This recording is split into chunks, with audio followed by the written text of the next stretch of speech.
سرد رات تھی۔ آسمان پر بادلوں کی آڑ میں دبی دبی سی چاندنی چھپی بیٹھی تھی اور سارا محلہ گہری نیند کی آغوش میں دفن ہو چکا تھا۔ گلی کے کونے پر ایک کھنڈر نما دیوار کے سائے تلے میں اپنی ننھی سی بچی کو سینے سے لگائے بیٹھی تھی۔ اس کا نازک سا چہرہ تپتے ہوئے بدن کی شدت سے سرخ ہو رہا تھا اور اس کی چھوٹی سی ہتھیلی میرے بوسیدہ دوپٹے کی گرہ میں بھیجی ہوئی تھی۔ ہلکی ہلکی سسکیاں اس کے خشک لبوں سے نکل رہی تھیں اور میں بے بس، لاچار، اپنی قسمت کے تھپڑ کھائے بیٹھی اپنی قسمت کی لکیر میں لگی دراڑوں کو ٹٹول رہی تھی۔ میں نے آسمان کی طرف نظریں اٹھا کر بڑی مشکل سے لب ہلائے۔ یا اللہ، یہ کیسی آزمائش ہے؟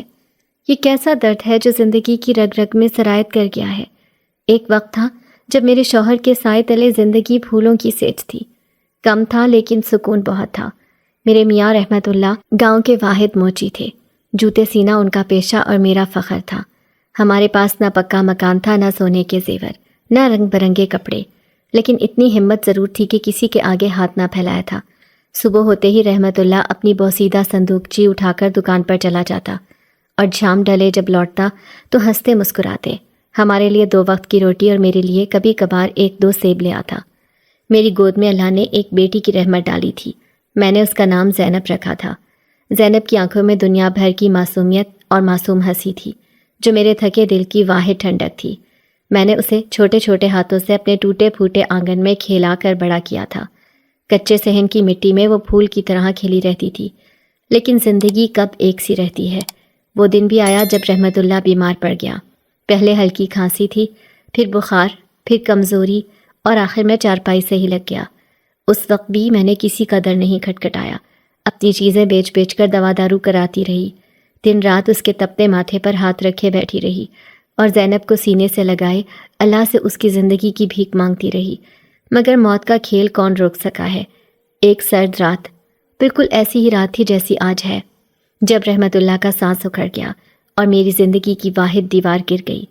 کفن دفن کے بعد میکے کا در کھٹکھٹایا تو بھائی نے دروازے پر آ کر کہہ دیا، ہماری بھی زندگی ہے، تیرا بوجھ کیسے اٹھائیں؟ بڑی بہن تھی، اس کے شوہر نے کہا، ہم پہلے ہی 6 بچوں کا پیٹ پال رہے ہیں، اب تم کہاں سمٹ کر بیٹھو گی؟ میرے ماں باپ تو کب کے مٹی تلے جا چکے تھے، بس ایک یاد رہ گئی تھی۔ میں زینب کو گود میں اٹھائے در در کی ٹھوکریں کھاتی رہی۔ پہلے تو کسی نے تسلی دے دی، پھر جب کئی دن گزر گئے اور جسم سے کپڑے بھی بوسیدہ ہو گئے تو لوگوں کی زبانوں کا زہر بھی رسنے لگا۔ محلے والے کہتے، نوجوان بیوہ ہے، رات کے وقت باہر کیوں نکلتی ہے؟ کوئی کہتا، دیکھو دیکھو، 2 وقت کی روٹی کے لیے بچوں کی طرح مانگتی پھرتی ہے، غیرت نہیں بچی۔ میں خاموش تھی۔ خاموشی بھی ایک ہنر ہے جو مجھ جیسی مظلوم عورتیں سیکھ لیتی ہیں۔ میرے پاس کوئی راہ نہیں تھی۔ زینب بیمار ہوئی، بخار میں تپنے لگی اور میں اسے لے کر ہر در کھٹکھٹاتی رہی۔ پہلے ایک آنٹی نے خیرات دے دی، دوسرے دن کسی نے دروازہ بھی نہ کھولا۔ یہی حال آج کی رات کا تھا۔ شدید سردی میں زینب کا بدن کانپ رہا تھا، اس کی ہڈیوں کا ڈھانچہ صرف چمڑی سے ڈھکا تھا۔ میں نے اسے چادر میں لپیٹا اور اس کی ہچکیوں بھری سانسوں کے ساتھ ایک بار پھر اندھی گلیوں کا رخ کیا۔ 1 2 3 گھر، ہر دروازے پر صدا دی، بی بی، اللہ کے نام پر ایک روٹی دے دو، میری بچی بھوکی ہے، اللہ تمہیں دے گا۔ مگر ہر بار دروازہ بند یا کیواڑوں کے پیچھے سے کھنکھناتی آواز، آج نہیں بچا کچھ بھی۔ دل کرتا تھا زینب کو سینے سے لگا کر خود مٹی میں دفن ہو جاؤں یا اسی گلی کے کنارے پڑی اینٹ سے اپنا سر پھوڑ لوں، مگر پھر بیٹی کی کمزور آواز کانوں میں پڑتی، اماں پیاس لگ رہی ہے۔ میں پھر اپنے آنسو پونچھتی اور اللہ کا نام لے کر آگے بڑھ جاتی۔ یہی تو ماں ہوتی ہے، دنیا سے لڑتی، تقدیر سے الجھتی، مگر اپنی اولاد کے لیے کبھی ہار نہیں مانتی۔ میرا دل ہر در کھٹکھٹانے پر اور ٹوٹتا جا رہا تھا۔ رات کی سرد ہوا ہڈیوں تک اتر رہی تھی اور زینب کا ننھا سا جسم کانپ رہا تھا۔ میری انگلیاں سن ہونے لگیں، پاؤں شل ہو گئے اور سانس سینے میں پھنسنے لگی، مگر میں دروازے کھٹکھٹاتی رہی۔ ہر صدا میں دل سے یہی آواز نکلتی، بی بی ایک روٹی دے دو، میری بچی بھوکی ہے۔ یہ صدا کوئی پہلی بار تو نہیں تھی، کئی دنوں سے یہی معمول تھا، مگر آج رات نہ جانے کیوں دل میں کوئی اور ہی بوجھ تھا۔ شاید زینب کی سانسیں اکھڑ رہی تھیں یا میرے صبر کا پیمانہ لبریز ہو رہا تھا۔ میں بھیک مانگنا نہیں چاہتی تھی، میں چاہتی تھی کہ میں محنت کی حق حلال کی روزی کما کر اپنی بیٹی کا پیٹ پالوں، مگر جیسے ہی زینب بیمار پڑی تھی میرا ذہن بالکل بھٹک چکا تھا۔ نہ مجھ سے کوئی کام ہوتا تھا، میں اس سے نظریں ہٹا نہیں پاتی تھی۔ ظاہر ہے میں جہاں کام کرتی ہوں وہ لوگ توجہ طلب کام مانگتے اور میں اپنی بیٹی کے بغیر نہیں رہ سکتی تھی۔ یہی وجہ تھی کہ میں اسے اٹھا کر کچھ دن مانگ کر کھانا چاہتی تھی۔ میں ہر در کے انکار پر اندر ہی اندر مر رہی تھی۔ جس محلے میں سالوں سے رہتی آئی تھی وہی لوگ آج دروازہ کھولنے کے لیے بھی تیار نہ تھے۔ وہی چہرے جو بچے زینب کے ساتھ کھیلا کرتے تھے، وہی عورتیں جن کے ساتھ میں محلے کے کنویں سے پانی بھرتی تھی، سب اجنبی ہو گئے تھے۔ دنیا کی یہی فطرت ہے، غربت میں رشتہ ناتا، سچ جھوٹ سب ختم ہو جاتا ہے۔ میں شادی سے پہلے اماں کے ساتھ ایک حویلی میں نوکری کرتی تھی۔ میرے والد کا میرے بچپن میں ہی انتقال ہو گیا تھا۔ بھائی اپنے بیوی بچے دیکھ رہا تھا، لیکن پھر بھی ہمیں ایک چھت تلے رکھا ہوا تھا۔ ماں اور بیٹی دونوں کو گزارا کرنے کے لیے کچھ نہ کچھ کام تو کرنا تھا۔ پھر ہم زمیندار کی حویلی پر کام کرنے لگے۔ اماں بوڑھی ہو چکی تھیں۔ پہلے تو میں اماں کے ساتھ جاتی تھی، لیکن پھر اماں گھر کی ہو کر رہ گئی تھی اور پچھلے وقتوں میں بہت بیمار رہی تھی۔ اسی وجہ سے میں ہی حویلی کا سارا کام سنبھال رہی تھی۔ آج جب مجھے وہ حویلی یاد آئی تو دل میں خیال آیا کہ کیوں نہ پرانے تعلق کی جان پہچان پر میں حویلی میں ہی کوئی مدد مانگ لوں۔ میرے وجود میں سرد رات کی ہوائیں یوں سرایت کر رہی تھیں کہ لگا جیسے ہڈیوں تک برف اتر آئی ہو، مگر اس سے کہیں زیادہ سخت ٹھنڈ میرے دل پر پڑ رہی تھی۔ آج جس حویلی کے دروازے پر میں لرزتے ہاتھ سے دستک دینے آئی تھی، وہی حویلی کبھی میرے قدموں کی چاپ سے آباد رہتی تھی۔ انہی دالانوں میں میرے کہکہے گونجتے تھے، انہی صحنوں میں نے دھوپ سینکی تھی، انہی روشن دانوں سے جھانکتی روشنی نے میری راتوں کی نیند پرسکون بنائی تھی۔ بیگم صاحبہ مجھے بیٹی کی طرح مانتی تھیں۔ ہر کام میری نگرانی میں ہوتا۔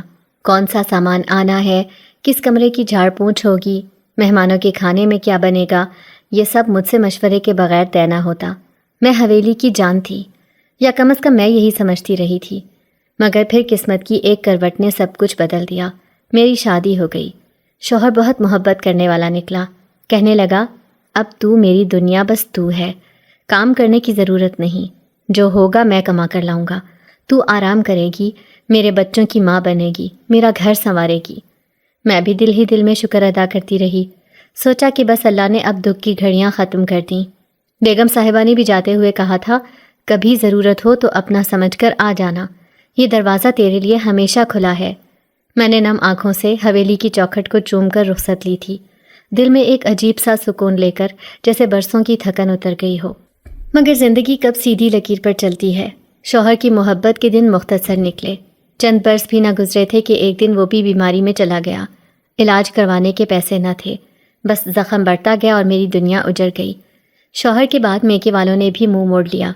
نہ سسرال رہا، نہ کوئی سایہ، بس ایک معصوم بچی ساتھ رہ گئی، وہ بھی تقدیر کی ماری، جس کا کمزور بدن بیماری کی لپیٹ میں آ گیا۔ دنوں دن بخار اور کمزوری بڑھتی گئی اور میں در در کی ٹھوکریں کھاتی رہی۔ پہلے پہل 2-4 گھروں میں کام مانگا، مگر سب نے کہہ دیا بیوہ ہے، اپنے ساتھ نحوست لے کر آتی ہے۔ کوئی دھتکار دیتا، کوئی طنز مارتا، اور میں ہر دن اپنی خودداری کے چھوٹے چھوٹے ٹکڑے زمین پر بکھرتے دیکھتی رہی۔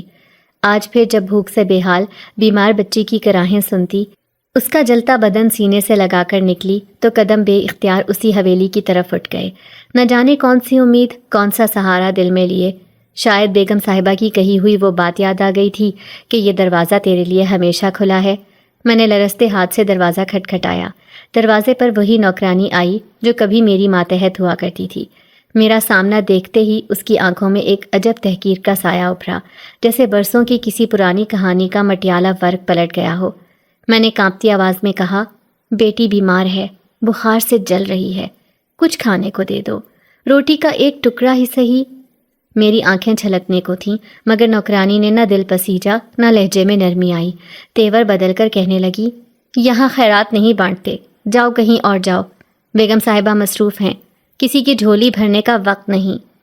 یہ سنتے ہی ایک پل کو تو میرا دل چاہا کہ اسی دروازے کی دہلیز پر گر کر رونا شروع کر دوں۔ میں ان کی قسمیں، ان کے وعدے یاد دلا دوں۔ میں بتاؤں کہ میں کون ہوں۔ میں وہی ہوں جس نے تمہارے لیے سردیوں کی ٹھنڈی راتوں میں حویلی کے دالان میں جگا جگا کر آنگن سمیٹے، گرمیوں کی دھوپ میں ننگے پیر صحن دھوئے، تمہاری بگڑی بیٹیوں کے نخرے سہے، مہمانوں کے لیے دیگیں پکائیں، کمر ٹوٹنے کے باوجود مسکراہٹ نہ چھوڑی۔ مگر غربت اور بیچارگی کا بوجھ اتنا تھا کہ زبان ساکت ہو گئی۔ میں نے بچی کو سینے سے لگایا، اس کی گرم پیشانی چوم کر بمشکل آنکھوں کی نمی روکی اور خاموشی سے پلٹنے لگی۔ دل کے اندر کوئی چیخ اٹھا، جیسے کسی نے سینے میں دہکتا انگارہ رکھ دیا ہو۔ قدم بوجھل تھے، پیچھے سے نوکرانی کی آواز آئی۔ اپنے جیسے مانگنے والے کہاں کہاں نہیں آتے، روز کوئی بھکاری آ کر دروازہ کھٹکھٹاتا ہے۔ میں نے سن لیا، مگر بغیر پلٹے، بغیر کچھ کہے راستے کی دھند میں آگے بڑھ گئی۔ ہر قدم کے ساتھ دل میں ایک سوال تھا کہ کیا رشتے، کیا وفائیں، کیا وہ یادیں سب جھوٹ تھیں؟ وہ وعدے، وہ بیٹی کہنے والے لفظ، سب محض وقت کی دھند میں گم دھوئے تھے۔ کسی زمانے میں جس حویلی کی باندھی کہلاتی تھی، آج اس کی دہلیز پر بھکاری بن کر دھتکار دی گئی۔ قسمت نے وہ دن بھی دکھا دیا جس دن اپنوں کے دروازے بند ہو جائیں، اجنبی راستے اجنبی لگنے لگیں، اور ماں کی گود میں بیمار بچی تڑپ رہی ہو۔ سرد ہوا بچی کی کھانسی سے ٹکرا کر میرے دل کو چھید رہی تھی۔ میں نے اپنی میلی چادر سے اس کا چہرہ ڈھانپ دیا اور قدم اس اندھی گلی کی طرف موڑ لیے جہاں شاید کوئی سایہ، کوئی اللہ کا بندہ، کوئی درد رکھنے والا نصیب جاگا ہو۔ مگر حویلی کا وہ دروازہ، وہ جھڑک سننے کے بعد میرا دل پہلے سے کہیں زیادہ سناٹے میں ڈوب گیا، جیسے پوری دنیا اجنبی ہو گئی ہو۔ رات کی سیاہی جیسے میرے دل پر بھی اتر چکی تھی۔ مایوسی، تھکن اور دنیا کے دروازے بند ہونے کا کرب لیے میں سست قدموں سے واپس لوٹ رہی تھی۔ میرے قدم اتنے بھاری تھے کہ ہر قدم کے ساتھ لگتا تھا جیسے زمین میرے اندر دھستی جا رہی ہے۔ دل کہہ رہا تھا کہ اب جا کے بچی کے سرہانے بیٹھوں اور اسے سینے سے لگا کر رو پڑوں۔ کیا یہی زندگی ہے؟ کیا اسی کا نام نصیب ہے؟ وہی بیٹی جس کے لیے چند گھونٹ دودھ کی چاہ میں نے حویلی کے دروازے پر جھڑک کھائی۔ میں گلی کے نکڑ پر پہنچی تو یوں لگا جیسے محلے کی ہوا بھی تھم گئی ہو۔ ہر دروازے کی کنڈی لگی تھی، ہر کھڑکی بند تھی، بس سناٹا، جیسے پوری بستی سو چکی ہو اور میں تنہا جاگ رہی ہوں۔ تبھی میری نظر اس پرانی کوٹھی پر پڑی جس کا گیٹ ہمیشہ تالا لگا ہوتا تھا۔ جب سے اس محلے میں آئی تھی، اس گھر کے بارے میں ان گنت کہانیاں سنی تھیں۔ کبھی کوئی کہتا کوئی امیر سیٹھ کا گھر تھا جو اولاد کی محرومی میں پاگل ہو گیا اور کہیں چلا گیا۔ کبھی کوئی کہتا اس حویلی میں جن بھوت ہیں۔ کچھ دن پہلے خبر اڑی کہ یہاں کوئی نئی فیملی آ بسی ہے۔ لوگ باتیں کرتے کہ بہت پردے والے لوگ ہیں۔ آج تک کسی نے ان کا چہرہ نہیں دیکھا، نہ کبھی وہ بازار نکلے، نہ محلے کی محفل میں شامل ہوئے۔ میں ہمیشہ اپنے درد اور مصیبتوں میں اتنی الجھی رہی کہ کبھی ادھر نظر اٹھا کے بھی نہ دیکھا۔ مگر اس سناٹے میں آج اچانک اس پرانے خاموش گھر کی اوپر والی منزل سے روشنی جھلکنے لگی، ایک خفیف سی روشنی جو کالے پردے کی اوٹ سے باہر جھانک رہی تھی۔ میرے قدم جیسے رک گئے۔ پوری گلی اندھیرے میں ڈوبی ہوئی تھی، صرف وہ ایک کھڑکی۔ میں حیرت سے رک گئی، جیسے کسی اندیکھے ہاتھ نے میرا بازو تھام لیا ہو۔ دل میں عجب سا تجسس جاگا، وہی دل جو حویلی سے جھڑک کھا کر مردہ ہو چکا تھا۔ اس روشنی نے جیسے اسے ایک بار پھر دھڑکن دے دی۔ ہوا میں ہلکا سا جھونکا آیا اور کھڑکی کا پردہ ذرا سا سرک گیا۔ ایک جھلک، بس ایک لمحے کی جھلک، وہ بھی اتنی تیزی سے کہ شاید میں نے وہم جانا ہو، مگر نہیں، میں نے دیکھا تھا ایک حسین نوخیز چہرہ، دودھ جیسی رنگت، بڑی بڑی آنکھیں جن میں جانے کون سا دکھ چھپا ہوا تھا، اور سیاہ بال جو روشنی میں سلگتی رات کی طرح لگ رہے تھے۔ وہ نوجوان چند لمحے مجھے دیکھتا رہا، پھر کھڑکی کا پردہ واپس سرکا دیا۔ میرے قدم من کے ہو گئے۔ کیا میں واقعی دیکھ بیٹھی تھی، یا غربت، بھوک اور تھکن نے آنکھوں میں دھند ڈال دی تھی؟ دل کے اندر ایک مدھم سی آواز گونجی، نہیں، وہ وہم نہیں تھا۔ تبھی ایک اور غیر متوقع لمحہ آیا۔ اسی کھڑکی کے نیچے والا دروازہ آہستہ سے کھلا، اتنی دھیمی آواز کے جیسے ہوا کی سرسراہٹ ہو۔ میرے دل کی دھڑکن تیز ہو گئی۔ اس سنسان رات میں جب سب دروازے بند تھے، ایک اجنبی دروازہ کھلنے کی آواز، اور میں دل میں جانے کس جذبے کے تحت میں نے پلٹ کر دیکھ لیا۔ دروازے کی اوٹ میں وہی نوجوان کھڑا تھا جس کی جھلک ابھی اوپر کھڑکی سے دیکھی تھی۔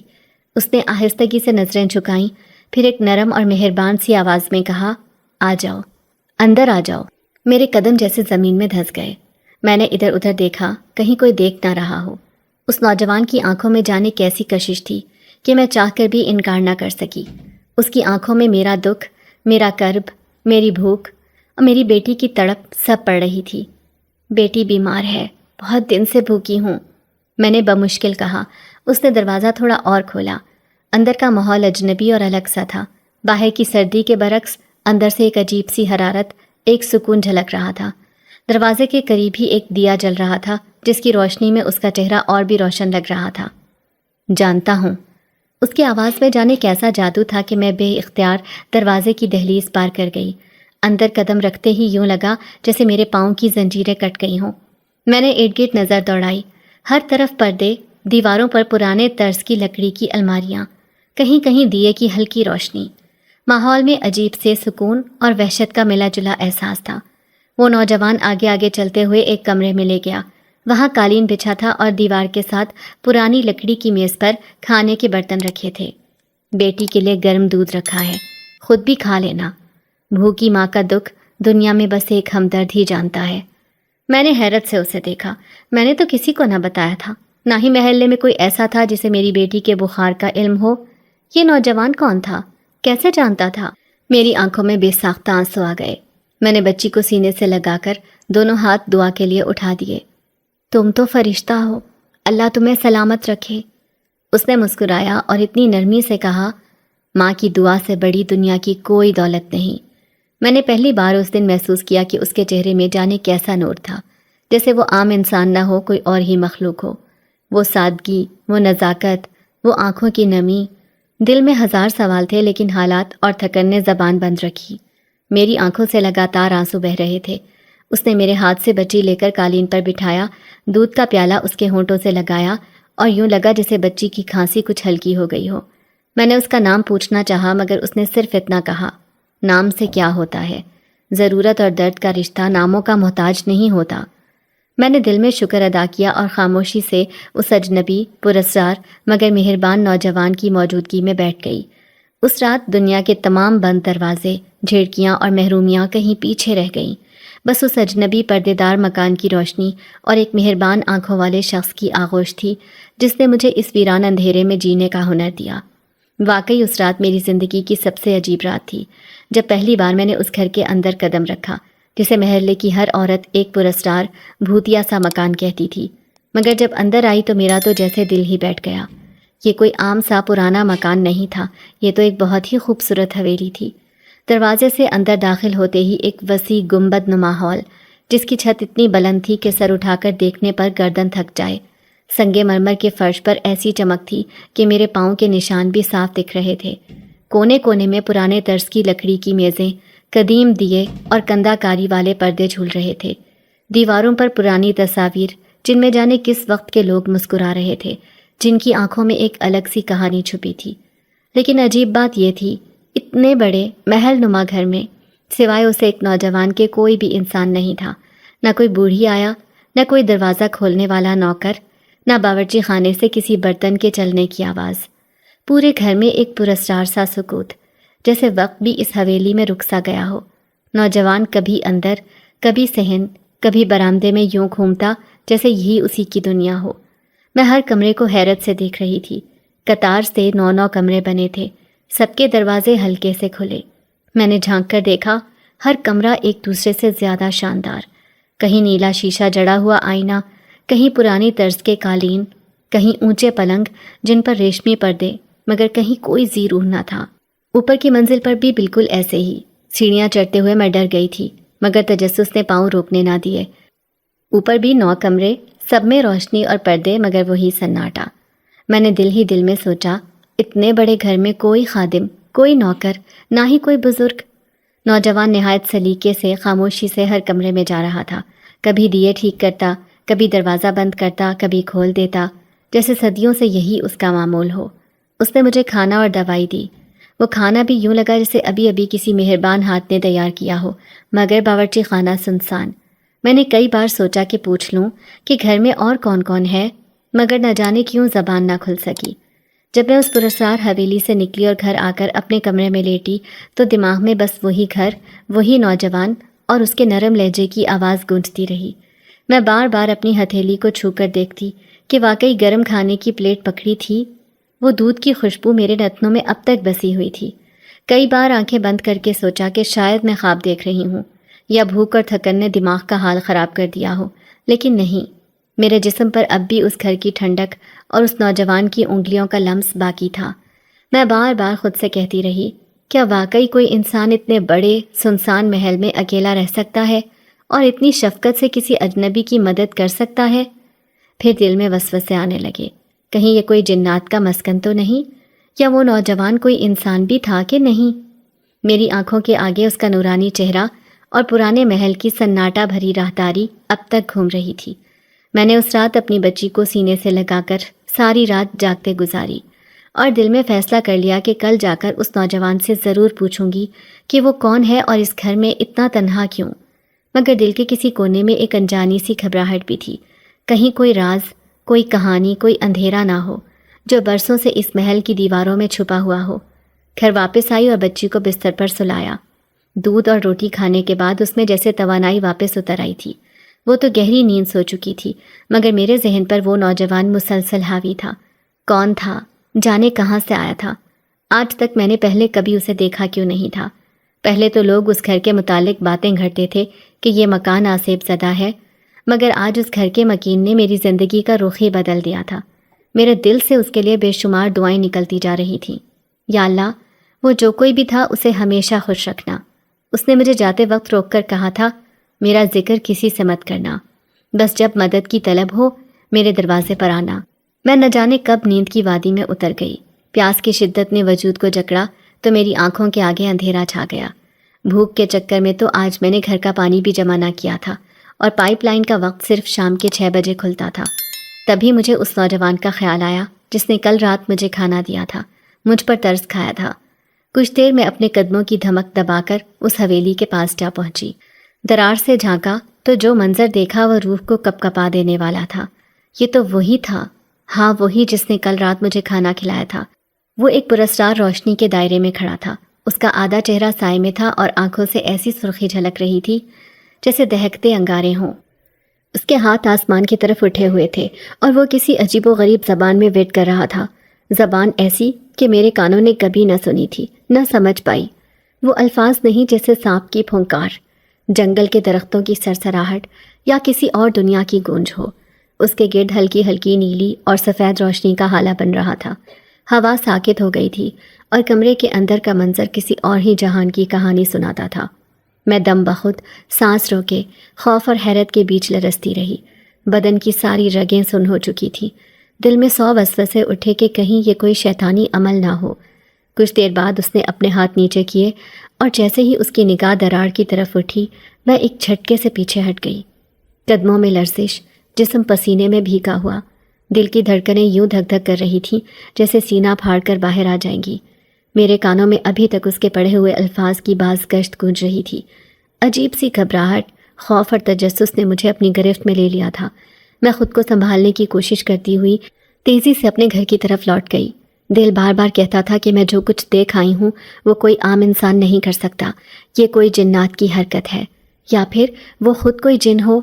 ساری رات ڈر اور خوف میں آنکھوں میں کٹی۔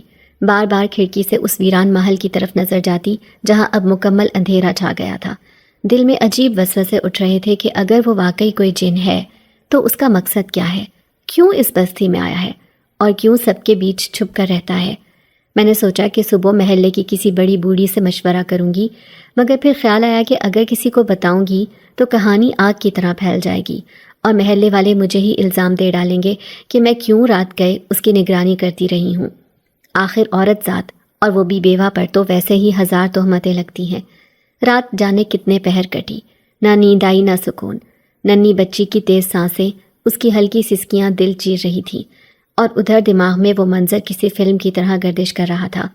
بار بار آنکھیں بند کر کے دل کو سمجھاتی، یا اللہ تو ہی پردہ پوشی فرما، یا تو خواب دکھا دے یا بھولنے کی طاقت دے۔ مگر نہ خواب آیا نہ منظر ذہن سے مٹا۔ دل میں ایک الجھن، خوف اور عجیب کشش پیدا ہو گئی تھی اس شخص کے لیے۔ کبھی سوچتی کہ ہو سکتا ہے وہ نیک ہو، اللہ والا ہو، کوئی ولی اللہ جسے قدرت نے کوئی طاقت دے رکھی ہو، مگر پھر اس کی سرخ آنکھیں یاد آتیں تو دل میں دھڑکا لگتا کہ نہیں، یہ کوئی اور مخلوق ہے، شاید جنات کی دنیا سے۔ میں نہ تو اس راز کو ہضم کر پا رہی تھی نہ بیان کر سکتی تھی۔ پورے محلے میں وہ سب سے زیادہ خاموش اجنبی سا شخص تھا، نہ کسی کے جنازے میں نہ کسی کے ولیمے میں، بس گاہے بگاہے مسجد میں جا کر نماز پڑھتا، پھر آ کر اپنے کمرے میں بند ہو جاتا۔ عورتیں اکثر کہتیں، بیچارہ تنہا ہے، نہ ماں نہ باپ نہ بھائی بہن، اللہ جانے کیسے رہتا ہے۔ مجھے سمجھ آ رہا تھا کہ وہ تنہا کیوں ہے۔ جب انسانوں میں جنات آ کر بسیں تو ان کی تنہائی ہی ان کی حفاظت بن جاتی ہے، شاید وہ اپنے وجود کو چھپانے کی کوشش کر رہا ہے، لیکن پھر دل کہتا کہ اگر وہ برا ہوتا تو اب تک کسی کا نقصان کر چکا ہوتا۔ رات کے آخری پہر جب اذان کی آواز آئی تو میں نے وضو کیا اور نماز میں اللہ کے حضور وہ منظر رکھ دیا جو میں نے دیکھا تھا۔ دعا کی کہ یا رب، اگر وہ برا ہے تو ہمیں اس کے شر سے بچا، اور اگر وہ نیک ہے تو ہماری بچی کی جان اس کے ذریعے بچا دے۔ دل میں عجیب سکون اور الجھن کا سنگم تھا۔ سجدے میں جا کر آنکھیں بند کرتے ہی اس کی شبیہ آنکھوں کے سامنے آ گئی، اور میں نے زندگی میں پہلی بار کسی انجان مرد کے لیے اتنی شدت سے دل میں دعا کی، اور اس لمحے احساس ہوا کہ شاید تقدیر مجھے اس کے در تک خود لے آئی ہے، اور جو راہ دکھائی دے رہی ہے وہی میری بچی کی زندگی کا راز چھپا ہے۔ میری آنکھیں ساری رات جاگتی رہی تھیں۔ مصلے پر بیٹھے بیٹھے جانے کب صبح کی ہلکی زردی آسمان کے کنارے پہ چمکنے لگی تھی۔ میں نے ہاتھ دعا کے لیے اٹھائے تھے، لیکن لفظ ساتھ چھوڑ گئے تھے، بس آنکھوں سے خاموشی میں آنسو بہہ رہے تھے۔ دل کی دھڑکن اتنی بے ترتیب تھی کہ مجھے یوں لگ رہا تھا جیسے پسلیوں سے نکل کر باہر آ گرے گی۔ رات بھر زینب کی سسکیوں، ہلکی ہلکی کراہوں اور تیز سانسوں کی آوازوں نے میری روح کو اندر سے توڑ ڈالا تھا۔ میں ہر لمحہ اس کی طرف دیکھتی، اس کی پسینے سے بھیگتی پیشانی کو صاف کرتی، لیکن اس کی آنکھیں نیموا رہتی جیسے ہر پل بند ہو جانے کو ہوں۔ میں نے خود کو سنبھالنے کی ہزار کوشش کی تھی کہ کہیں میری کمزوری اس بچی کو مزید نہ توڑ دے، مگر دل کا کیا کیجیے جب اپنی ہی اولاد سامنے بے بسی کی تصویر بنی ہو اور اس کی سانسیں دھاگے سے بھی زیادہ باریک ہو چکی ہوں۔ رات بھر کی خاموش اذیت کے بعد جب آسمان پر دھندلا سا اجالا پھیلنے لگا تو میں نے مصلے سے اٹھنے کی ہمت کی۔ ارادہ یہی تھا کہ قریب کی دکان سے کچھ ادھار مانگ لاؤں، شاید ایک وقت کی روٹی زینب کے لبوں کو لگ جائے اور وہ سانس بحال کر لے۔ لیکن جیسے ہی میں مصلے سے اٹھی، زینب کی چیخ سنائی تھی۔ وہ آواز، وہ کرب، وہ اذیت بھرا نالہ سن کر میرا دل دہل گیا، قدم زمین سے اکھڑ گئے۔ میں نے کپ کپاتے ہاتھوں سے دروازے کا کنڈا چھوڑا اور بھاگتی ہوئی اس کے پاس پہنچی۔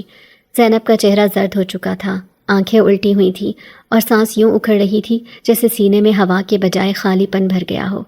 اس کا ننھا وجود کپڑے کی مانند سکڑ رہا تھا۔ میں نے اسے اپنے بازوؤں میں لیا اور دیوانگی کی حالت میں محلے کے واحد خدا ترس طبیب کے پاس دوڑی۔ وہ بوڑھا طبیب جس کے بارے میں سنا تھا کہ کسی کا دکھ دیکھ کر اس کی آنکھیں بھیگ جاتی ہیں۔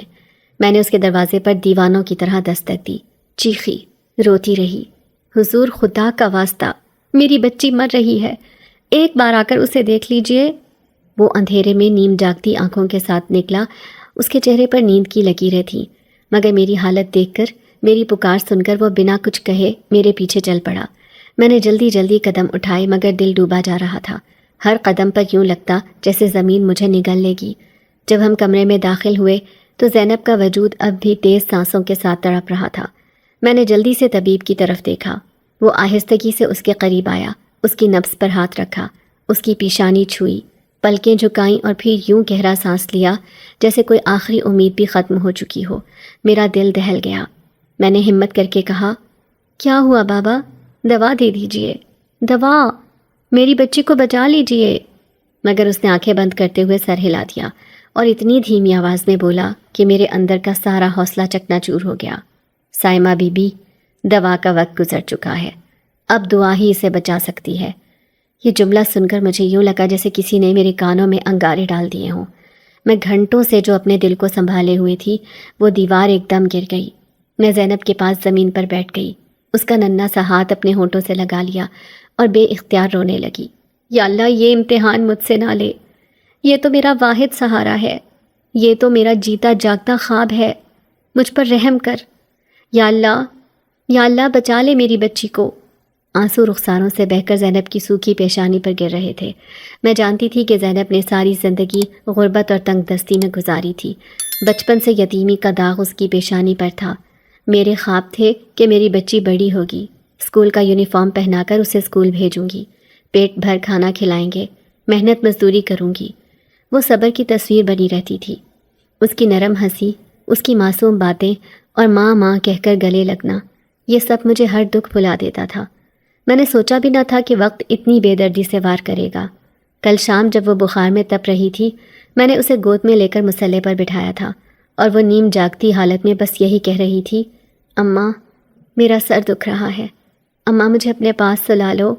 اور میں بے بس تھی، دوا کے پیسے نہ تھے، آس پڑوس سے مانگا تو سب نے کمال بے حسی دکھائی۔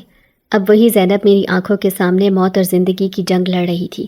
طبیب کے ہاتھ خاموشی سے جھکے رہے اور اس کے بعد اس نے میری طرف دیکھ کر وہ جملہ کہا جس سے میری سانس رک گئی۔ بی بی دعا کر لو، بس اب دعا ہی واحد سہارا ہے۔ میں اٹھ کھڑی ہوئی، بے خودی میں باہر بھاگی، آسمان کی طرف ہاتھ اٹھائے چیخ پڑی، یا اللہ مجھے لے لے، میری بچی کو بچا لے، مجھ سے اس کی تکلیف نہیں دیکھی جاتی۔ اے مالک، میری بیٹی کو زندگی دے دے، میں تیری بندی تیرے سامنے گڑ گڑا رہی ہوں۔ محلے کے چند لوگ کھڑکیوں سے باہر جھانکنے لگے، مگر کسی کے پاس اتنی ہمت نہ تھی کہ قریب آتا۔ کچھ نے دروازے بند کر لیے، کچھ نے پردے گرا دیے۔ طبیب نے پھر ایک بار زینب کے سینے پر ہاتھ رکھا۔ اس کی سانسیں اتنی مدھم ہو چکی تھیں کہ سنائی دینا بھی مشکل تھا۔ میں نے نم آنکھوں سے اسے دیکھا اور سرگوشی کی، بیٹی آنکھیں کھول، ماں کو تنہا نہ چھوڑ، تو ہی تو ہے میرے جینے کا سہارا، میری زندگی کی آخری روشنی۔ زینب کے ہونٹ ہلے جیسے کچھ کہنا چاہتی ہو، مگر آواز حلق میں ہی دب گئی۔ میں نے جھک کر اس کے کان میں سورہ یاسین پڑھنی شروع کر دی۔ ہر آیت کے ساتھ میرا دل زور زور سے دھڑکنے لگتا اور میں رو رو کر گڑ گڑا کر اللہ سے فریاد کرتی۔ کمرے میں موت کی سی خاموشی تھی، باہر ہلکی ہلکی ہوائیں چل رہی تھیں اور اندر زینب کی بے ترتیب سانسیں۔ وقت جیسے رک گیا تھا، ہر لمحہ ایک اذیت بھرا طویل صدی بن گیا تھا، اور میں ایک ماں، ایک بے بس ماں جس کے آنسو بھی زخموں پر مرہم نہ بن سکے۔ میں مسلسل دعائیں پڑھ پڑھ کر زینب پر دم کر رہی تھی۔ وہ طبیب اب یہاں سے جا چکا تھا۔ محلے والوں کی بے حسی حد تک پہنچ چکی تھی کہ وہ کسی مرتے ہوئے انسان کو سہارا تک دینے نہ آئے تھے، حالانکہ وہ جانتے تھے کہ میرے اوپر کیا بیت رہی ہے۔ تبھی اچانک دروازے پر ہلکی سی دستک ہوئی۔ جب میرا دل بے قراری کے عالم میں اللہ کے حضور جھکا ہوا تھا، ہاتھ دعا کے لیے اٹھے ہوئے تھے اور ہونٹ کانپ رہے تھے، دروازے پر ہلکی سی دستک ہوئی۔ میں نے نم آنکھوں سے پلٹ کر دیکھا تو وہی نوجوان دروازے پر کھڑا تھا۔ اس کی آنکھوں میں آج پہلے سے زیادہ اداسی اور ایک عجیب سی تڑپ تھی، جیسے وہ دور کھڑے زینب کی تکلیف اپنی روح میں محسوس کر رہا ہو۔ میرا دل جیسے دھک سے رہ گیا۔ میں لڑکھڑاتی ہوئی دروازے کی طرف بڑھی اور آنکھوں میں آنسو لیے لرزتی ہوئی آواز میں کہا، دیکھو زینب کی حالت کتنی بری ہو گئی ہے، اس کی سانسیں اکھڑ رہی ہیں، اس کے لیے دعا کرو، کچھ کرو، میرا دل پھٹ رہا ہے، میں اپنی بچی کو کھونا نہیں چاہتی۔ وہ نوجوان آگے بڑھا اور میرے کندھے پر ہاتھ رکھ کر آہستہ سے بولا، پریشان مت ہو، میں اسے بچا سکتا ہوں، میرے پاس طاقت ہے، ایسی طاقت کہ موت کو بھی کچھ دیر کے لیے روکا جا سکتا ہے۔ میں اس کی آنکھوں میں جھانکنے لگی، وہاں ایک عجیب سا سکون تھا، ایک انجان سی دنیا کا عکس، جیسے وہ عام انسان نہ ہو۔ میرے دل میں خوف کی لہر دوڑ گئی۔ میں کانپتی ہوئی آواز میں بولی، کون ہو تم؟ کیوں ہر بار اس مصیبت میں تم میرے کام آتے ہوتے ہو؟ اور اب کہہ رہے ہو کہ زینب کو بچا سکتے ہو؟ کون ہو تم؟ جہاں تک میرے علم میں ہے، یہ بستی تو بے حصوں کی بستی ہے۔ میں جب سے یہاں پر رہ رہی ہوں، کسی نے میری غربت میں میرا ساتھ نہیں دیا، کبھی مجھ سے یہ تک نہیں پوچھا کہ میں بھوکی ہوں یا مر رہی ہوں۔ یہ تو بے حصوں کی بستی ہے، اس میں تم کس طرح ایک احساس والے ہو؟ آخر اتنے مہربان کیوں ہو تم؟ نوجوان نے ایک لمحے کو آسمان کی طرف دیکھا، پھر ایک گہری سانس لے کر بولا، میرا ایک راز ہے جو برسوں سے میرے دل میں قید ہے، آج بتانا پڑے گا۔ میں انسان نہیں ہوں۔ یہ سن کر میرے قدم جیسے زمین میں دھنس گئے۔ میں کانپتے لبوں سے بولی، کیا؟ اس نے پھر دھیرے سے کہا، میں صدیوں پہلے جنات کی دنیا میں ایک جرم کا مرتکب ہوا تھا، ایک ایسی غلطی کہ جس کی سزا کے طور پر مجھے انسانوں کی بستی میں بھیج دیا گیا، تاکہ میں یہاں نیکی کر کے مسکینوں یتیموں کی مدد کر کے اپنے گناہ کم کروں۔ ہر بار جب کوئی بے سہارا ماں اپنے بچے کے لیے روتی ہے، ہر بار جب کوئی مسکین در بدر کی ٹھوکریں کھاتا ہے، میں وہاں پہنچ جاتا ہوں، کیونکہ یہی میری توبہ ہے، یہی میری سزا اور یہی میرا نجات کا راستہ ہے۔ میری آنکھوں سے آنسو مسلسل بہنے لگے۔ میں نے کانپتے ہوئے ہاتھوں سے زینب کی طرف اشارہ کیا، تو پھر بچا لے میری بچی کو، اسے بچا لے۔ میں تیری اس بات کا کبھی کسی کے سامنے ذکر نہیں کروں گی، تیرے راز کی حفاظت کروں گی، بس میری زینب کو موت کے منہ سے نکال لے۔ وہ نوجوان میرے قریب آیا، اس کی آنکھوں میں نمی آ گئی۔ وہ بولا، تمہاری ممتا کے آنسو مجھ پر قرض ہیں، میں اپنی طاقت سے اس کی جان بچاؤں گا، لیکن یاد رکھنا، میرا اصل چہرہ، میرا اصل راز کبھی کسی کو نہ بتانا۔ میں جنات کی دنیا کا باغی ہوں، اور اگر میری دنیا والوں کو خبر ہو گئی تو نہ تم سلامت رہو گی نہ زینب۔ میں نے اس کے قدم پکڑ لیے۔ میں وعدہ کرتی ہوں کبھی کسی سے ذکر نہیں کروں گی، بس میری بچی کو بچا لو۔ وہ نوجوان جھک کر زینب کی دھڑکن سننے لگا اور اس کے ماتھے پر ہاتھ رکھا، جیسے کائنات کی ساری توانائی اس کے وجود میں سمٹ آئی ہو، اور میں دم سادھے اس منظر کو دیکھ رہی تھی کہ میری زینب کے ہونٹ ہلکے ہلکے ہلنے لگے اور وہ کسمسانے لگی۔ محلے کے سبھی لوگ جانتے تھے کہ میری زینب کس کرب میں مبتلا ہے۔ دن رات اس کا تپتا بدن، تیز سانسیں اور دھڑکنوں کی بے ترتیبی سب کی نظروں کے سامنے تھی، مگر کسی نے بھی پلٹ کر یہ نہ پوچھا کہ میں کس حال میں ہوں، زینب کا کیا بنا، دوا ملی یا نہیں، کوئی افاقہ ہوا یا نہیں۔ سب اپنے اپنے گھروں میں دب کے بیٹھے تھے، اور میں تھی کہ رات رات بھر جاگ کر، دن دن بھر روتے، ٹوٹی چھت کے نیچے اللہ سے لو لگا کر بیٹھی تھی۔ مجھے یاد ہے میں نے کئی بار محلے کی مسجد کے امام صاحب کے پاس جا کر پانی دم کروایا تھا، ہاتھ جوڑے تھے، منت کی تھی کہ میری بچی کو دم کر دو، اسے شفا کی دعا دو۔ وہ بھی اس وقت ہمدردی کے لبادے میں لپٹے ایک نرم لہجہ اختیار کر کے بولتے، بی بی صبر کرو، اللہ کی رضا ہے، جو وقت آیا ہے گزر جائے گا۔ لیکن میں جانتی تھی کہ اس کی نیت میں کیسا کھوٹ تھا۔ اس کی آنکھوں میں مجھے دیکھنے کا انداز ہی بتا دیتا تھا کہ وہ میری مجبوریاں جان کر دل میں کچھ اور ارادہ رکھتا ہے۔ وہ چاہتا تھا کہ میں بار بار اس کی در پر آؤں، اس کی چوکھٹ پر ہاتھ پھیلاؤں تاکہ وہ اپنی مرضی کا فیصلہ مجھ پر تھوپ سکے۔ وہ میرے حالات کا فائدہ اٹھانا چاہتا تھا، اور میں اپنی بیٹی کی محبت میں اپنی عزت کی پرواہ کیے بغیر در در بھٹک رہی تھی۔ اب جب اس خاموش ویران آنکھوں والے نوجوان نے، جسے کبھی کسی نے محلے کی بیٹھک میں نہ دیکھا تھا، نہ کسی مجلس میں شریک ہوتے پایا تھا، میری زینب کی حالت دیکھ کر نہ صرف مدد کی بلکہ اسے شفا بھی ملی، تو امام صاحب کے سینے پر سانپ لوٹنے لگے۔ انہیں اپنے علم، اپنی حیثیت اور اپنی جھوٹی برتری کا زوم تھا۔ وہ سمجھتے تھے کہ محلہ انہی کی زبان سے بولتا ہے، انہی کے اشارے پر چلتا ہے۔ اب جب انہیں خبر ملی کہ زینب کی طبیعت سنبھلنے لگی ہے، اور وہ نوجوان جسے وہ ہمیشہ حقارت سے دیکھتے رہے ہیں، اس کی دعا اور مدد سے ایسا ہوا ہے، تو ان کا غرور اور انا بری طرح ٹوٹ گئی۔ اسی رات مسجد کے صحن میں بیٹھک جمائی گئی۔ چند وہی منافقین جو ہر بات پر امام صاحب کی ہاں میں ہاں ملاتے تھے جمع ہوئے۔ امام صاحب نے بڑے غصے میں بھری آواز میں کہنا شروع کیا، لوگو، یہ نوجوان، یہ جادوگر ہے۔ میں نے تمہیں پہلے بھی خبردار کیا تھا، یہ تمہارے بچوں کو لے جائے گا۔ یہ اپنی چالاکی سے بیوہ عورتوں اور یتیموں کو ورغلاتا ہے، اور اب تم دیکھ رہے ہو کہ اس نے زینب پر کون سا عمل کر دیا ہے، اور تم سب خاموش ہو۔ محلے والے جو کل تک اپنی بے حسی میں ڈوبے تھے، اب ایک دوسرے کا منہ تکنے لگے۔ کوئی زبان سے کچھ نہ کہہ سکا، مگر ان کے چہروں پر وہی پرانی خود غرضی، وہی منافقت اور وہی موقع پرستی تھی۔ سب جانتے تھے کہ زینب کو کون سا درد لاحق تھا اور کس نے اس کی سانسیں بحال کی تھیں، مگر امام صاحب کے کہنے پر سب نے سر ہلا دیا۔ کسی نے یہ نہ کہا کہ مولوی صاحب، جب زینب مرنے کے قریب تھی تب تمہارے دم درود نے کیا فائدہ دیا؟